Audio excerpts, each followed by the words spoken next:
आज के इस उत्सव ट्रस्ट द्वारा पुस्तक विमोचन समारोह के कार्यक्रम में हम सबको जिनका मार्गदर्शन मिला और जो केवल भारत में नहीं विश्व में हिंदुत्व का अलग जगाने में पूरा जीवन समर्पित करने वाले ऐसे परम पूज्य स्वामी गोविंद देव गिरि जी महाराज और उनके पास में बैठे चेन्नई में जन्मे और इंजीनियर होने के नाते लार्सन टैगोर जैसे उच्च संस्थानों में काम करने के पश्चात केवल हिंदुत्व के लिए उस नौकरी को ठोकर मार करके उस समाज में कार्य करने के लिए आए ऐसे माननीय रवि कुमार जी और अपने बीच राष्ट्रीय स्वयं संघ जो हिंदुत्व के लिए समर्पित है उसके राजस्थान क्षेत्र के संघ चालक माननीय रमेश कुमार जी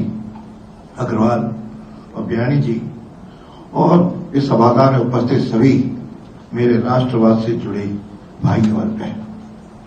आज धर्मो रक्षति रक्षता है, जो धर्म की रक्षा करता है धर्म उसकी रक्षा करता है। इस भाव को लेकर के आज हम ऐसे क्षण के साक्षी हैं जो न केवल ऐतिहासिक है बल्कि आध्यात्मिक चेतना के उस प्रभाव का भाग है जो सीमाओं, भाषाओं और पीढ़ियों को लांघकर वर्तमान में प्रकट हो रहा है।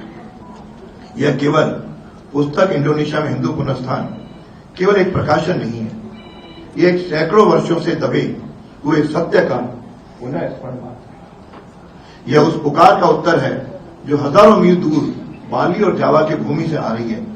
एक पुकार अपने पूर्वजों की स्मृति में लौटने की, एक पुकार उस सनातन सत्य की जो मनुष्य को केवल धार्मिक ही नहीं धार्मिक से परे मानव और ब्रह्म के बीच की कड़ी बन रहा है। हम सभी जानते हैं इंडोनेशिया आज मुस्लिम राष्ट्र है। मुझे भी पिछले वर्ष इंडोनेशिया जाने का अवसर मिला। मैं बाली में गया। वास्तव में बाली देख करके लगा कि वह भारत का ही एक अंग है, यानी अब भारत से ज्यादा हर चौराहे पर हर जगह जिस प्रकार से हमारे रामायण की और बाकी सब एक मूर्तियां लगी हैं, मैं समझता इतनी भारत में भी नहीं होगी। लगता है प्रत्येक घर के बाहर देवता की मूर्ति है। ऐसा भारत में किसी शहर में दिखाई नहीं देता। ऐसा हमारा इंडोनेशिया जिसके आज भी गरुड़ जी के नाम से वायुयान का नाम है और रामलीला जैसा स्वामी जी ने बताया। वास्तव में वहां मैं भी जब दूतावास में रुका और वहां भारतवासियों का कार्यक्रम हुआ उस रामलीला के अंश हमको दिखाए गए। वहां देख करके जो कहा वास्तव में हनुमान जी की यहां भी वैसी दृष्टि मुझे भी आश्चर्य लगा। और नन्हे मुन्ने बच्चे जिस प्रकार संस्कृत के श्लोक उन्होंने वहां पे बताए, मैं वास्तव में मन बड़ा प्रसन्न हुआ कि आज भी भारतीय संस्कृति केवल भारत में नहीं विश्व में भी है। भारत में तो बीच के 2000 जो विदेशों का कार्यकाल रहा उस स्व को भुलाने के लिए उन्होंने लाख प्रयत्न किया, लेकिन उतना ही स्व को जागरण करने वाले भी ताकतें सक्रिय रही और आज भी भारत के स्व को सब लोग अपनाते हैं। और मैं तो कई बार कहता हूं लाखों लोगों ने कई पीढ़ियों पहले अन्य मतों में जो चले गए थे, जैसा बताया, आज भी स्वेच्छा से हिंदू धर्म की शरण है। हमारे अजमेर के पास में ब्यावर है, वहां पे लगभग 75,000 से अधिक लोग वापस घर वापसी के कार्यक्रम में घर वापस। ऐसा प्रयत्न हर जगह हुआ है। और ये क्यों गए? क्योंकि हिंदू धर्म केवल पूजा का तरीका नहीं, जीवन जीने की शैली है, जीवन का विज्ञान है। यह वह दर्शन है जो कहता है तत्वमसि, तू ही वह ब्रह्म है, ये और किसी धर्म में आपको नहीं बनेगा। इसलिए मैं कहता हूं इंडोनेशिया में ये जो प्रजा हुआ है ये विवेक का जागरण है, ये आत्मा का निर्णय है, शांति, प्रेम, भाईचार और सर्वजन हिताय के भाव का आगमन है। ये वह अनुभूति है जिसे व्यक्ति कह उठता है, मैं अब उस धरातल पर लौटना चाहता हूं जहां मेरी आत्मा पहली बार मुस्कुराई थी। हमारा सनातन धर्म न किसी पर कुछ थोपता है, न किसी से डरता है, न ही किसी को डराता है। ऐसा महान हिंदू धर्म कि आज जो वहां हमारे बड़े लोगों ने अपने सामने विचार व्यक्त किए, ये हमारे आदर्श है। मैं तो एक ही बात कहना चाहूंगा, हम सर्वप्रथम गर्व से कहें कि मैं हिंदू हूं। इसमें कहीं ना कहीं संकोच नई पीढ़ी में दिखाई देता है।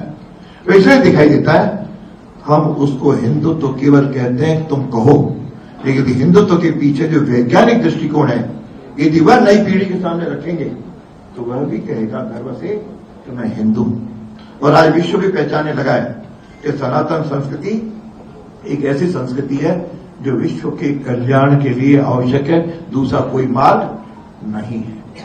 आज भारत भी उस ओर चल पड़ा है, राजस्थान भी चल पड़ा है। आज सनातन की ओर विश्व हमारी ओर देख रहा है कि किस प्रकार भारत इस पे आगे बढ़ रहा है, और उसमें नए नेतृत्व 2014 के बाद एक नई आशा की किरण निकली, जिसे हम देख रहे हैं कि यह हम आगे बढ़े। इसलिए मैं कहता हूं यह जो आज पुस्तक का विमोचन हुआ, यह ग्रंथ न केवल एक इतिहास है, एक शोध है, एक चेतना है और एक हमारा भविष्य है। इसको सोच करके करेंगे तो हमारी स्मृतिहीनता जो रही है कि मैं हिंदू हूं, उसको हम भूल गए। लेकिन आज वो समय आ गया है कि भारत के कोने कोने में इस पे आगे जग रहे हैं। इसलिए मेरा आपसे आग्रह है कि इंडोनेशिया में तो जागरण हुआ है, जैसा बताया मलेशिया और कई देशों में भी जागरण हुआ है। भारत क्यों पीछे है? इतना बड़ा जागरूक समाज है, इतने साधु संत रात दिन एक करके भ्रमण करके प्रवास करके हिंदुत्व का अलग जगा रहे हैं। तो हम कहीं लौटें और हम कहें कि हमारा जो खोया हुआ आध्यात्मिक संतुलन है वो लौट करके आया है। यह पुस्तक उस विश्व कर्तव्य की एक प्रारंभिक ज्योति है। इसको सबको पढ़ना चाहिए। इसलिए मेरा आग्रह है हम पढ़ करके इस बात को कहें कि विमोचन नहीं, लेकिन धर्म शाश्वत है और आत्मा चिरस्थायी है। जब विश्व के लोग इसको समझना शुरू कर रहे हैं तो मैं समझता हूं सत्य इसको कितना भी दबाओ, लेकिन सत्य अब दबने वाला नहीं है। कि हम सबका कर्तव्य बनता है हम हिंदुत्व के गर्व की अनुभूति करें, सनातन संस्कृति के लिए आग्रह करें। और मैं एक बार जरूर विद्यार्थियों के बीच में जब काम करता हूं कि उसमें प्रत्येक जगह रामायण और गीता ये दो घर में होने चाहिए और प्रत्येक युवा को घर में उसको पढ़ाने का आग्रह। जीवन उसी में है। रामायण में दर्शन है, पति कैसा होना चाहिए, पत्नी कैसे होना चाहिए, पुत्र कैसा होना चाहिए और हर एक का वहां पे भाई कैसा होना चाहिए। इससे बड़ा श्रेष्ठ ग्रंथ इस दुनिया में नहीं है। गीता हमको कर्तव्य पथ की ओर ले जाती है। जब मुझे शिक्षा मंत्री का दायित्व मिला था हमने प्रत्येक स्कूल में गीता को भी हमने रखवाया और गीता को पढ़ने के लिए हमने आग्रह किया। और आज ये दोनों ग्रंथों के अलावा मैं समझता हूं बाकी कहीं दूसरे ग्रंथ शायद पढ़ने की बहुत ज्यादा आवश्यकता नहीं है। हालांकि सभी ग्रंथ हैं, लेकिन हम सब इनको पढ़ते हुए इनका घर में पढ़ाते हुए और आज जिस प्रकार का नया AI से लेकर के टेक्नोलॉजी बढ़ी है उसमें एक आग्रह करूंगा हम सभी लोग अपने परिवार में एक बार साथ बैठ करके भोजन करने का स्वभाव बनाएं। आज कम्युनिकेशन ही नहीं है, संवाद ही नहीं नई पीढ़ी में माता पिता में, उसके कारण आत्महत्याएं भी हो रही है, नई पीढ़ी कुंठित हो रही है। उसके लिए यदि हमने संवाद किया, अभी पिछले दिनों मैं अजमेर से जयपुर आ रहा था, वहीं एक होटल था, उसके घर में 15 लोग पहुंचे। जब भोजन करने बैठे तो सभी लोग अपने मोबाइल पे एक्टिव हो गए। उस होटल वाले से माना नहीं गया, वो उनके पास गया तो मुझे 1 घंटे के लिए आपका मोबाइल दे दो, मैं आपको 10% कमीशन इस खाने के बिल में दे दूंगा। मैं धन्य हुआ व्यक्ति, 1 घंटे तक अपने पास रखा। उन्होंने 15 में वापस से बैठकर संवाद किया, उससे कई बातें। एक शाम को संध्या के समय एक आरती हम सब परिवार करें, छोटे छोटे बच्चों को साथ लेकर करें। बहुत कुछ करने की आवश्यकता नहीं है यदि ये 2 बातें भी हमने घर में रखी, 2 ग्रंथ का अध्ययन किया, तो जो भारतीय संस्कृति का भाव है जिसके लिए जीवन समर्पण देने वाला साधु संत भी हैं और गृहस्थी भी हैं, हम इस भारत को बहुत जल्दी इसी शताब्दी में एक विश्व गुरु का जो कल्पना थी वह आगे बढ़ चली है। नालंदा जैसे विश्वविद्यालय भी बनने लगे हैं। आइए हम सब सनातनी हैं और सनातन धर्म के लिए जिए, सनातन धर्म के लिए अपना जीवन अर्पण करें, तो ये भारत श्रेष्ठ बनते हुए विश्व का कल्याण करेगा।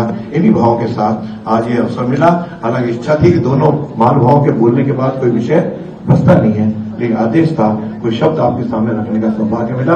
बहुत बहुत धन्यवाद। जय हिंदू धर्म, जय सनातन संस्कृति, जय भारत।